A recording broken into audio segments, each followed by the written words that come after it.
The World Health Organization recommends, and everybody knows that physical activity and healthy eating habits are the most important elements of a long, healthy lifestyle. We all know that we should sit less and move more. But despite this common understanding and the necessity for healthy, active lifestyle to keep our hearts, bodies, and minds well, 1 in 4 adults do not actually meet the global recommended levels of physical activity. People who are insufficiently active are at risk of death 20 to 30% more than those who maintain an active lifestyle. The human body is designed to move, and that's how we lived in the past. Now we're becoming thicker as tech becomes slimmer. The convenience technology provided is kind of chipping away at physical activity, and technology is doing most of the heavy lifting today. So technology is a double-edged sword when it comes to longevity. The more we advance technologically, the more our lives demand less physical activity on a daily basis. Our lifestyles have become increasingly sedentary, from sitting on our phones, watching our screens, working from our computers, etc. There is mounting medical research to prove that if we sit less and move more, we can attain many health benefits and improve the state of our minds and our bodies. But is it all about healthy eating and physical activity? Is that all we need to live longer, healthier, and wealthier? Well, to answer this question, let's explore longevity. Longevity is an emerging industry, globally speaking, and it's relatively new to our region. Longevity is focused on healthy aging, everything you can think of in terms of technologies and software that aim to improve the health span and lengthen the lifespan of people. And what longevity does is it presents solutions for the prevention, detection, monitoring, and treatment of chronic diseases, along with biometrics and lifestyle solutions. This industry is massive. It's actually expected to be the largest and most sophisticated industry of all time. In fact, longevity sits at the intersection of several vital subsectors like biotech, for example, and pharmaceuticals, fintech and insurtech, and many more. We have mapped the global longevity landscape, and this is what it looks like. This is the world's largest longevity industry database, encompassing over 50,000 companies, more than 10,000 investors, and over 1,000 R&D facilities across 20 sectors and 160 subsectors. And this database contains over 9.5 million data points.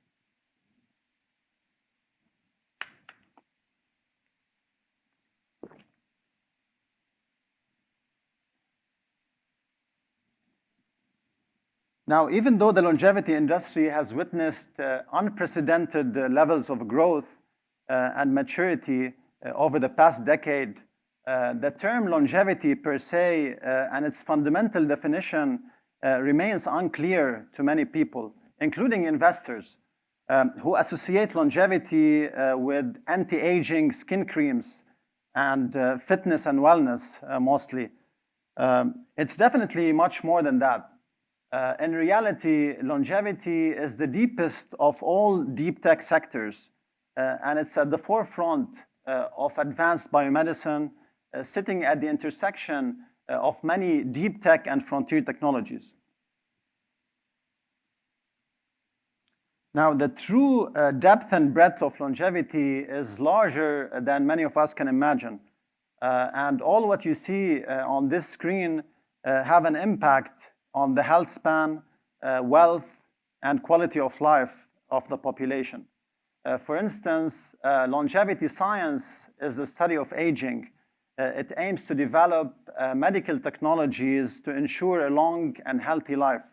Longevity medicine, on the other hand, is a rapidly evolving field of advanced preventive medicine, and the idea is to predict and prevent any possible aging-related disorders to ensure a long and healthy life. Longevity finance, which my colleague Anastasia will talk about in detail later, is about reshaping business models to be able to address the challenges of an aging population and capture the opportunities of healthy aging.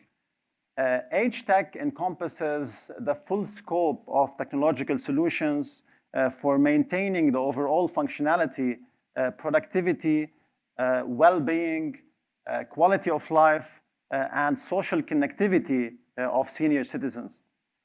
Longevity governance covers all the ways in which national and municipal governments are dealing with the challenges and opportunities of an aging population and longevity industrialization. And lastly, longevity ethics is centered around the ethical challenges of longevity. As you wish. I mean,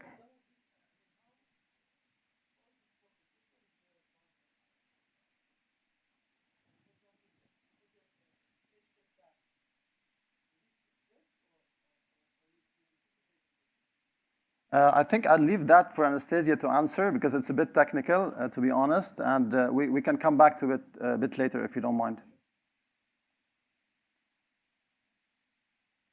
Now, let's go through some of these subsectors and what they actually mean in the real world. Regenerative medicine is the branch of medicine that is responsible for developing methods to regrow, to repair, or to replace damaged or diseased cells, tissues, or organs. Longevity biomarkers are those companies seeking an objectively measured and evaluated indicator that could predict biological age, current health conditions, and reveal red flags of common diseases early on in life. AI for longevity is a fast-growing market within computer science that focuses on creating and providing intelligent problem-solving solutions.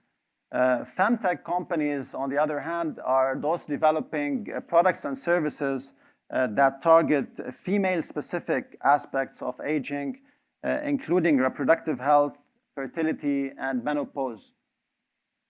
Farm tech companies are discovering and developing drugs using machine learning and AI for various disease treatments. And there's many more. The list goes on. Space medicine, for example, is a practice of preventive medicine, which includes screening, healthcare delivery, and maintaining human performance in the extreme environment of space, and preserving the long-term health of space travelers. Wealth tech refers to the use of innovative technologies such as AI and big data to provide an alternative to traditional wealth management firms with the aim of making wealth management and investment services more efficient and automated. Advanced cosmetics is about cutting-edge solutions for preserving and restoring skin and hair beauty. Gene therapy is a medical approach that treats or prevents disease by correcting underlying genetic problems. Mental health services are devoted to the treatment of mental illnesses and the improvement of mental well-being in people with mental disorders or other everyday problems, including stress. Telemedicine, and needless to define, and there is an Egypt-based business called Visita, which is doing very well regionally and even globally. So this is a growing industry. Wellness and fitness encompasses activities that promote physical and mental well-being, from yoga to healthy eating, personal care and beauty, nutrition and weight loss, meditation, spa retreats, workplace wellness, and wellness tourism. So how are these companies distributed across the globe? The US is in the lead in terms of the number of longevity-focused companies, and Europe represents the second largest market globally. Asia increased its market share to 11.7% and continues to grow, and we expect steady growth of Asian companies with an increase in the volume of funding and public listings among these companies. Now, where does the UAE stand from all of that? The UAE has been a pioneer regionally in embracing longevity.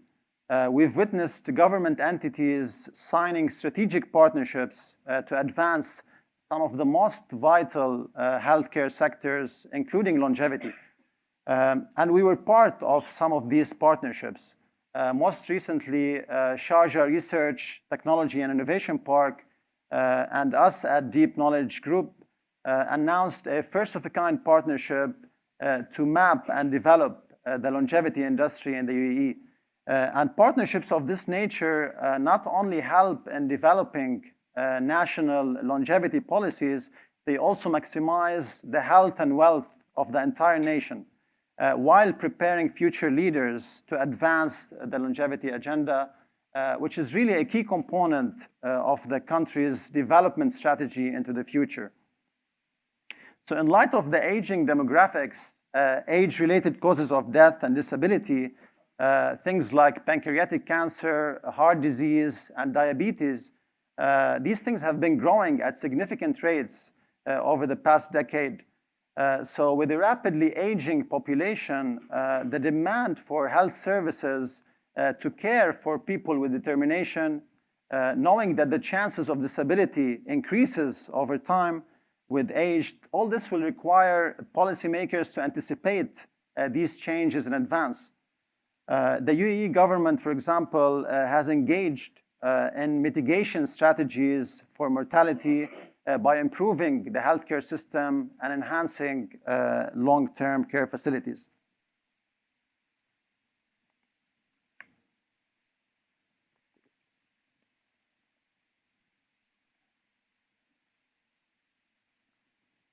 So going back to the global stage, globally, life expectancy of high-income countries was just over 80 years. That's in 2020. And it's expected to grow to just over 90 years by the end of this century. Now, geographically, North America and Europe are leading the way in terms of average life expectancy. Asia, Latin America, and the Caribbean saw rapid gains in longevity over the past 60 years, but further progress is needed in order to achieve the levels of life expectancy similar to those in North America and Europe. By the end of the 21st century, senior citizens aged 60 plus will represent almost a third of the world's population. As you can see, this percentage is much less today. So the size of the population of senior citizens will likely double by year 2100. Now, given the growing population of senior citizens, we are witnessing the formation of a new economy driven by older adults. There are more than 1 billion people aged 60 years and older in the world today. They can populate an entire seventh continent. Not only do they wield immense purchasing power, but they also hold the largest amount of financial assets compared to other age groups. Now, to highlight the economic importance of longevity, it's important to understand that innovation, research, science, and technology represent the pillars of a knowledge-based and competitive economy. And the UAE today is a regional superpower in the knowledge economy arena.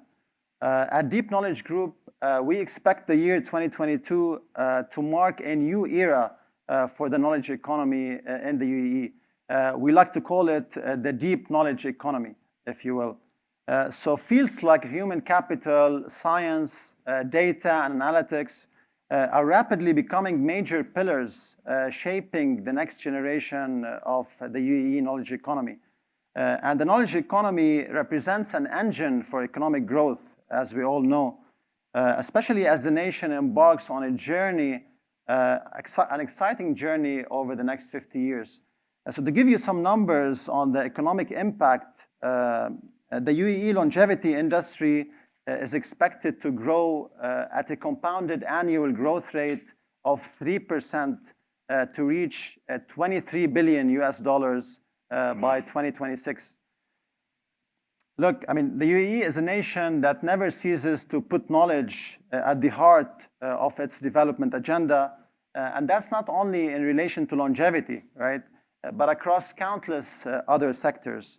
And we're delighted to play a role in taking the country's knowledge economy to the next level and to support the rise of emerging sectors such as longevity in the UAE in partnership with leading organizations such as the Sharjah Research, Technology, and Innovation Park.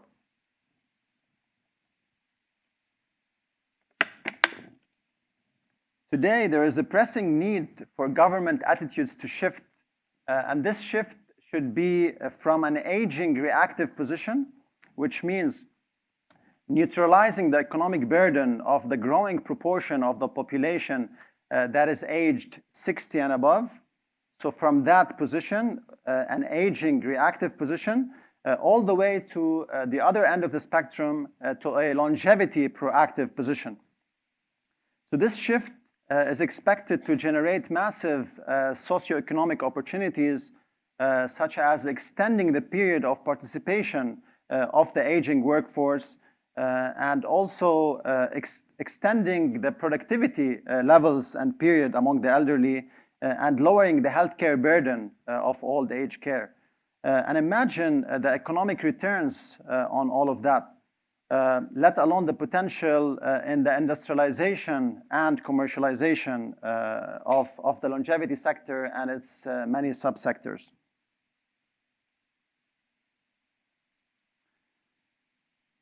It's no secret that for some time now, the median age of populations across many countries is rising. In some cases slowly, in some cases it's rising rapidly. This phenomenon is known as the silver tsunami. It brings many serious societal and economic challenges, but human will and ingenuity can refashion these challenges into opportunities. On the other hand, science and biomedicine is making phenomenal advances. So how come these two trends are growing in two different directions? There are two scenarios to consider here.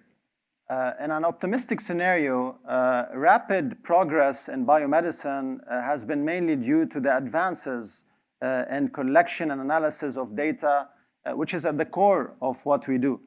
The industry is set to witness a quantum leap in the near future, in particular because of the impact of AI on biomedicine R&D. And bearing in mind the paradigm shift we're about to see from treatment to prevention. So progressive countries will work proactively to address these issues.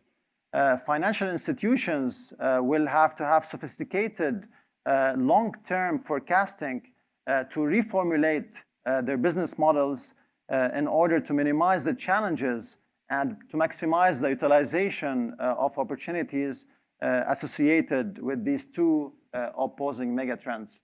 In a pessimistic scenario, on the other hand, the inevitable silver tsunami places a major economic burden not only on the healthcare system of developing nations, but also on major financial institutions, including pension funds, insurance companies, asset management firms, and private banks. It's also expected to increase costs associated with old age.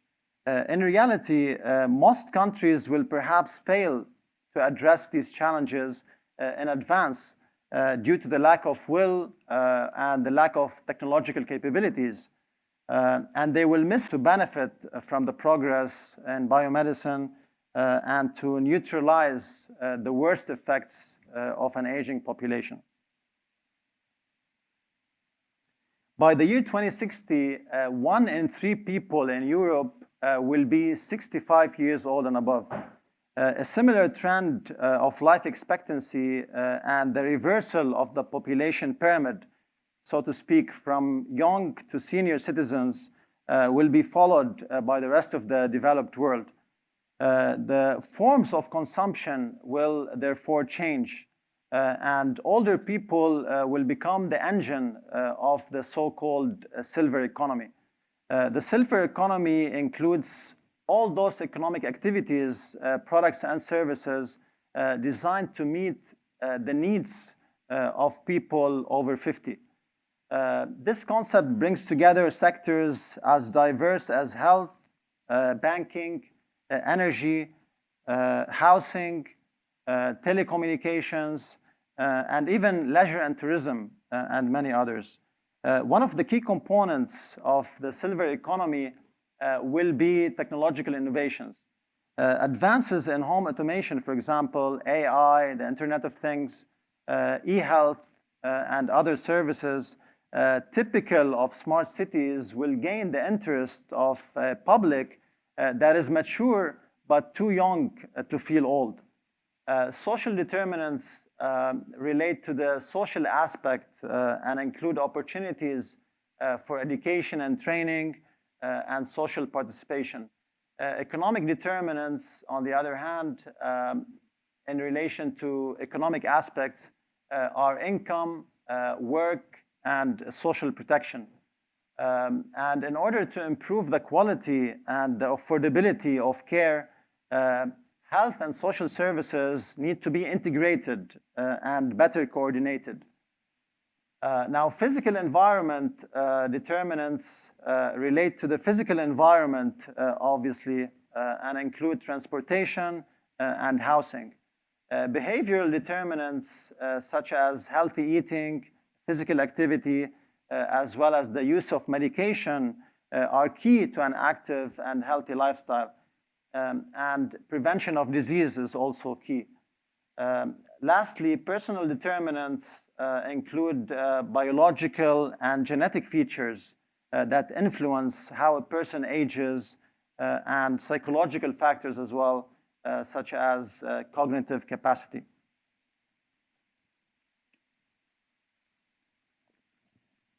By the year 2030, consumer spending within the middle and upper middle classes of consumers aged 65 and above, those consumers are expected to spend 15 trillion US dollars, up from 8.5 trillion in 2020.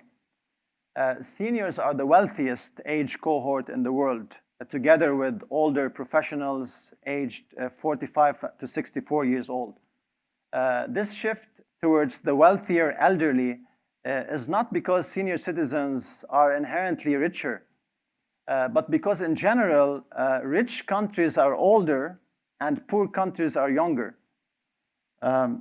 Until 2030, the silver economy will gain even more strength because the number of seniors is growing by 3.2% every year.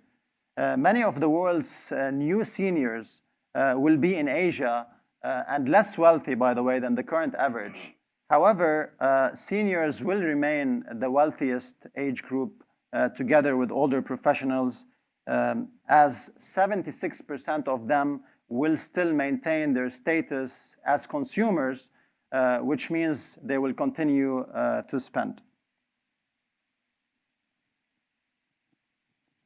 Now, the rising consumption and the resulting market size of the age tech industry is explained when people maintain activity after the working age.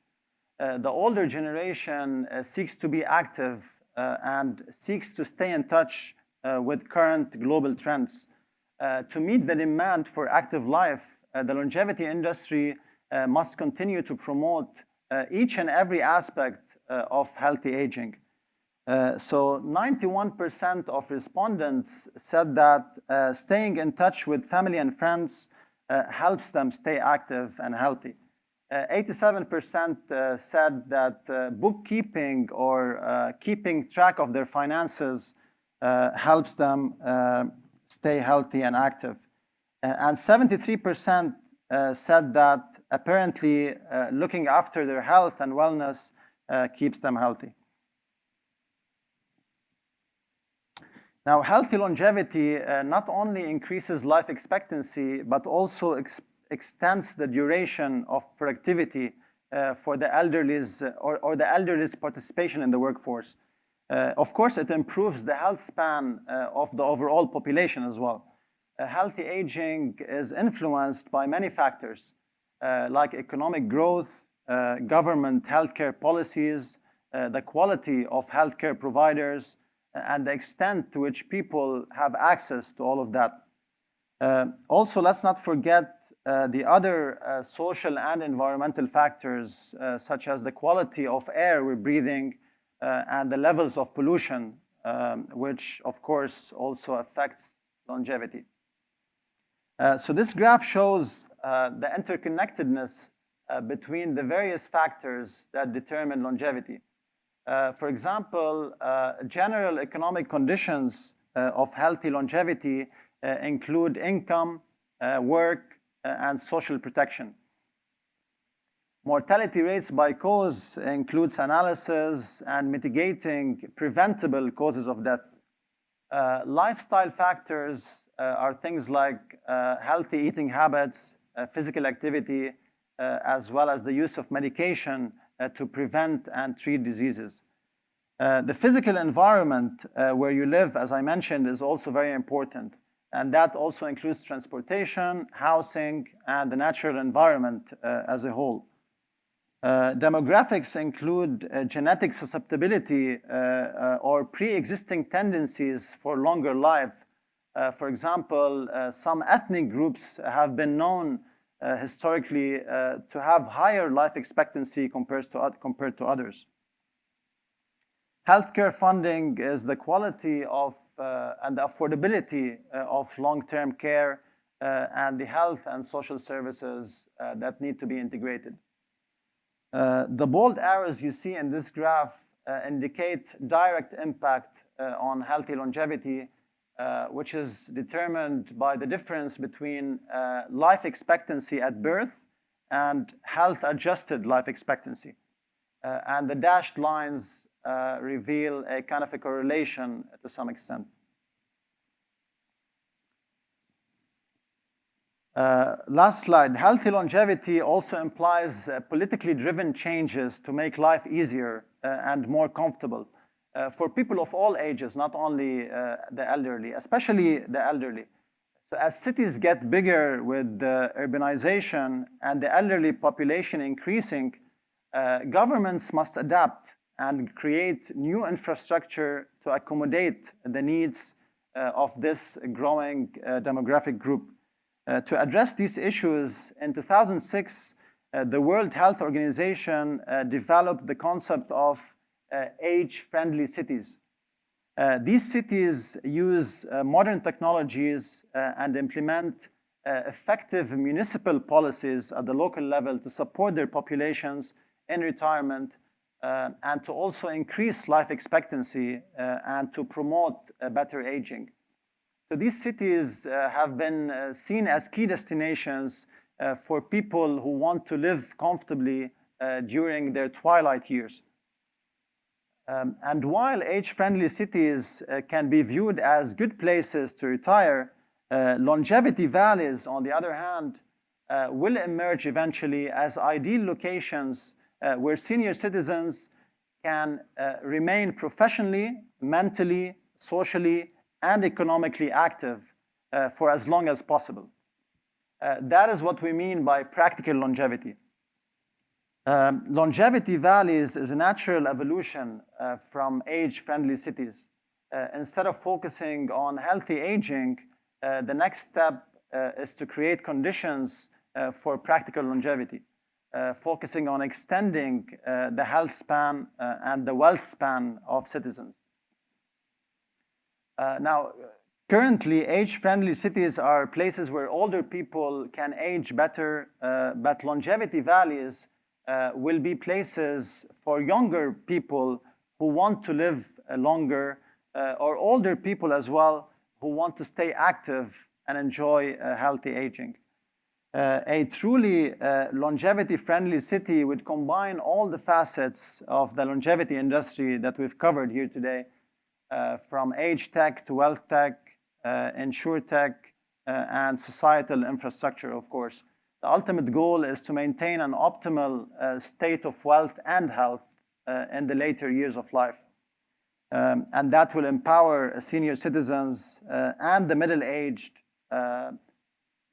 to empower them physically, mentally, and financially. On top of that, the spread of longevity policies, the formation of dedicated legislative groups, and the fact that longevity is entering the mainstream political arena are all factors contributing to the rise of progressive longevity nations. We believe that longevity governance initiatives will reshape the political and socioeconomic landscape of nations around the world in the years to come.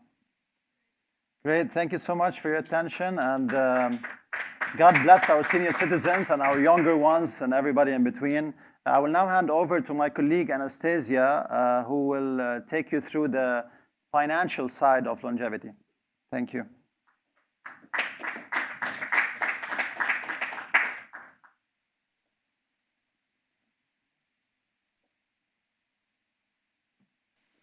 Thank you everyone for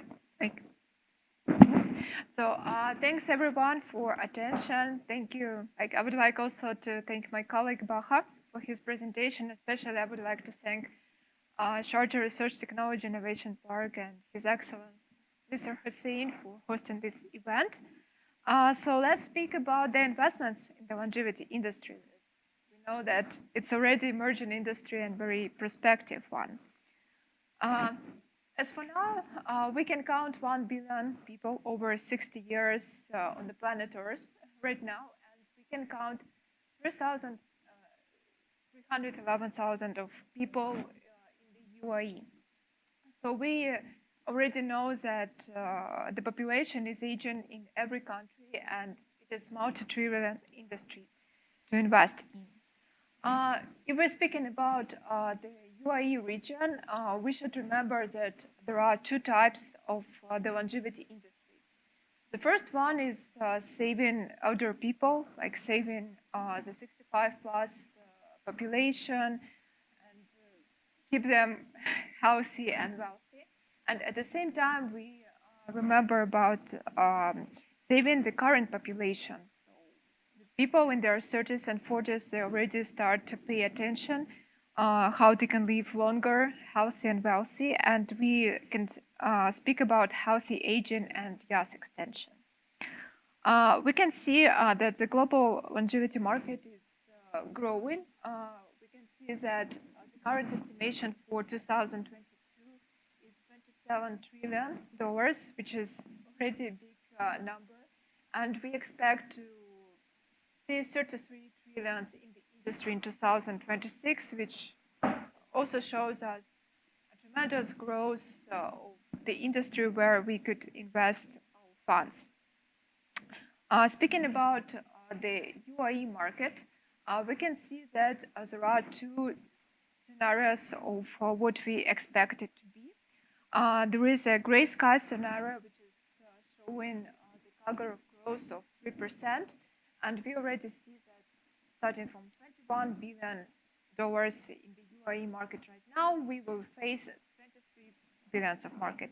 We already see the big interest of the government investing in the healthy aging and in lifestyle, and I should say that, for instance, the UAE is one of the three the most advanced countries that already gathered all the patients' data from the hospitals, and they already analyze this data in the government cloud, which also it shows us that the precision medicine and the edge tech is already developed in the country, and we can also expect the blue sky scenario, which shows us the CAGR of 8.5%, which can show that in 2026 we can face $32 billion dollars industry, and we can say that it should be due to the boost of the investments of the government into biotech and pharmaceutical industries, as the UAEs tend to be the multinational hub for the pharmaceutical and health tech companies. Already many big pharma companies and other prospective startups are already changing their approach, and they tend to explore the market and grow here. So let's speak about the total investment by the countries. For instance, the most active country in the world that invests in the longevity industry is the United States. They already invested $6,029 billion. Then they're followed by the Chinese companies investing in like $164 billion. And the third place comes for the United Kingdom, which tend to invest more in the startups. They invest $52 billion. And among the top 10 companies, we can see the GCC region that is represented by Saudi Arabia. So we already can see that the region starts to invest. But by the number of companies, we can see that the United States is still also leading by the startups and the longevity companies, counting 26,000 companies. Then they're followed by the United Kingdom and Canada. So we can see there is a gap, and we can see that there should be more startups coming, like setting up in the UAE and growing as well as in Sharjah. So here you can see the total investments raised by the longevity companies. We can see that like the most popular sector where governments and big funds invest is pharmatech, P4 medicine, and deep diagnostics. Also, they're followed by AI for longevity and telemedicine. We can say that the witness of this trend is COVID-19, which boosted pharmaceutical industry and AI drug discovery. But we can see here the other prospective industries as gene therapy, fintech, femtech, biomarkers for longevity, longevity femtech, age tech, and so many others like biomarkers and longevity fintech. So in case if you want to start your own company in the industry, in this growing market, you can find your own industry to choose. Here you can see the distribution of public companies by longevity sectors. So there are 500 publicly traded companies with almost 5.5 trillion USD, and they make 18% growth since the beginning of the last year. So among their companies, we can see these companies in the P4 medicine sector, pharmatech, telemedicine, insurtech, diagnostics, biofitness, neurotech. But here we can witness there is a lack of fintech companies, banks, like as well as mental health companies and some others. One of the most prospective industry is fintech and banking industry, as we can see the tremendous growth of the future customers for the age tech, fintech companies, as there will be more people of 60 plus, and they would need special technologies that could be used for the population. So here you can see that one of the companies that would be needed the most is the fintech and the new age-friendly bank. This map you can see the already number of the counting age tech banks. Most of them are as well located in the United States. We can count 5 age-friendly neobanks in the United States. as well as we can witness the new neobanks in Canada, India, Switzerland, Netherlands, and as well in the United Kingdom. And we can see that there is not yet such neobank in the UAE, and it's also a very prospective industry. Here is an example of such age-tech bank. It's Longevity Card, a startup that is accelerated Deep Knowledge Group, which is focused on the population starting from their 30s and 40s who want to stay healthy and wealthy up to 65 plus. The longevity card is a new way to lead a healthy lifestyle and manage your money and keep healthy and wealthy. Here you can see the ways that it's going to be. It's the digital well-being app with the money management facilities and the longevity marketplace. So you will be rewarded for being the healthy aging lifestyle. If you make 10,000 steps and obey your diet, you can get the rewards that you can spend on the longevity marketplace and become even healthy. In the future, there will be more advanced techniques for the age-tech banks. For instance, currently there is a contactless payment with implant microchips that is being tested right now in the United Kingdom. The 51% of the respondents already replied they would like to use it, and we can see so that such way of microchip could be used in the future for the 65 plus population. So who knows, probably in 20 years we could pay using our own hand without smartphones that we use today, and it could be the decision for our parents or probably for us in the future.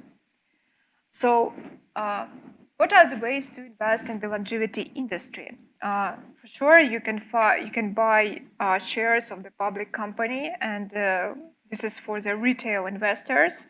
But investment funds, high net worth individuals, angel investors, venture capital funds, and government funds, they could be interested in other ways. Many startups go for the crowdfunding. You can place your startup at crowdfunding marketplace, and you can find the investors, as well as you can invest via venture capital fund. And there are some other ways as to invest via safe or convertible note at the early stages of the startups, which is rather common in the United States, as well as there are other instruments as actively managed certificate and special purpose vehicle. The special purpose vehicle is a special company designed to invest in the startup, reducing the cap table of the startup is for the number of the investors. And plus, it's also very popular as you can monetize part of your investments, not waiting for going to an IPO of the company in which you invested. We are currently working on the special longevity platform for the SPVs, where you can invest in the longevity companies. But for now as well, there are some other traditional SPV platforms as allocations in the United States and Vontobel in Europe. There are also actively managed certificates, which are also not very common right now, but they're very developing. It's a pre-ETF index of the public companies that is managed by the asset manager and usually issued by the bank. For example, we also do such instruments and we also manage them, and they're very popular among investors because in this way you can invest in the industry in a more safer way in case you don't want to buy shares of only one company. Deep Knowledge Group already issued 2 actively managed certificates in the United Kingdom and in Switzerland. The first one issued in the United Kingdom is actively managed certificate for cancer vaccines company, and in Switzerland is for AI and pharma companies. And also, like in the future, we expect to make such instruments in the UAE region as it's also emerging, and we already see the big interest of the investors in the industry. So to sum up, we can see that the industry already has growth of the 30% for the past years that was boosted by the COVID-19 pandemic that provided the growth of the investments from the governments and big funds in the biotech capital market, and also helped to develop the longevity biomedicine sector.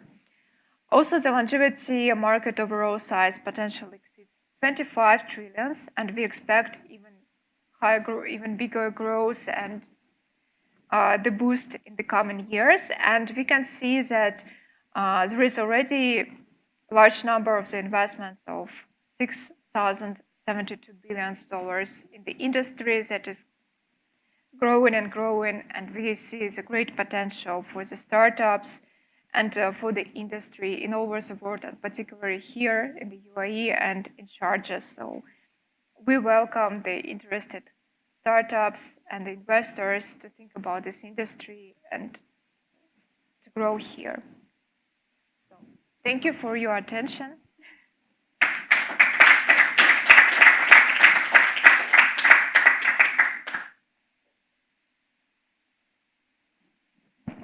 Any questions?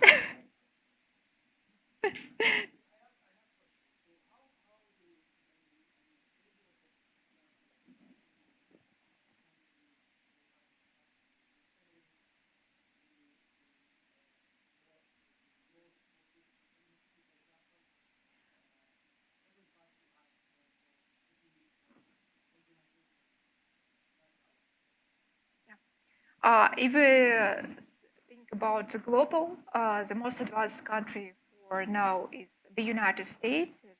They started, like, they shifted first their system of the Minister of the Healthcare. They changed the approach to save the population and to the longevity industry. But at the same time, we can see that the UAE as well, they're following the strategy, and they even more advanced, as I've said before. They already connected, like, all the hospitals' data with the cloud, and they started to research this data to be more advanced in terms of the precision medicine. In terms of the cities, it's of course such cities as New York, Los Angeles, but as well we cannot forget about the Japan and Tokyo. But as well we can see that there is also shift in the UAE. Especially, like, we can see the change of the policy that it welcomes even expats to stay in their, like, 60 plus. And for the region, we can say that first of all, the government should also go on with their healthy aging policy.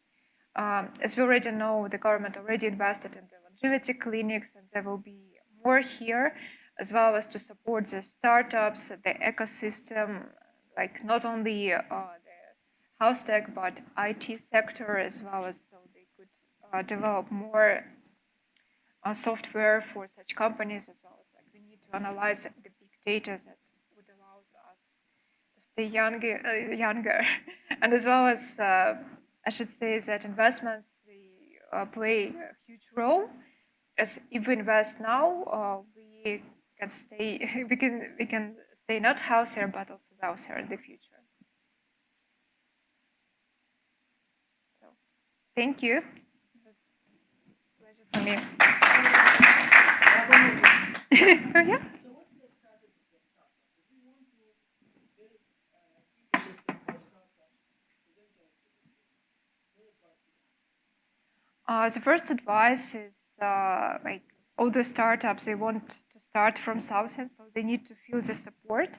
They need to see that there is a knowledge base, so they can find out more information about which industries are the most interesting. For example, the mental health, femtech, telemedicine is very promising. As well as the precision medicine, biomarkers that could show you where you could place your attention, and for example, which medicines you need to take right now in order to stay healthy in your, like, 60s and 70s. So in this case, the knowledge base, the support in terms of the ecosystem, like the special training, the special equipment, and of course investments. If like first of all the startups, they come to the place where they can find investments, where they can find venture capital funds, angel investors who are interested in seed stages and round A. You're welcome. Thank you.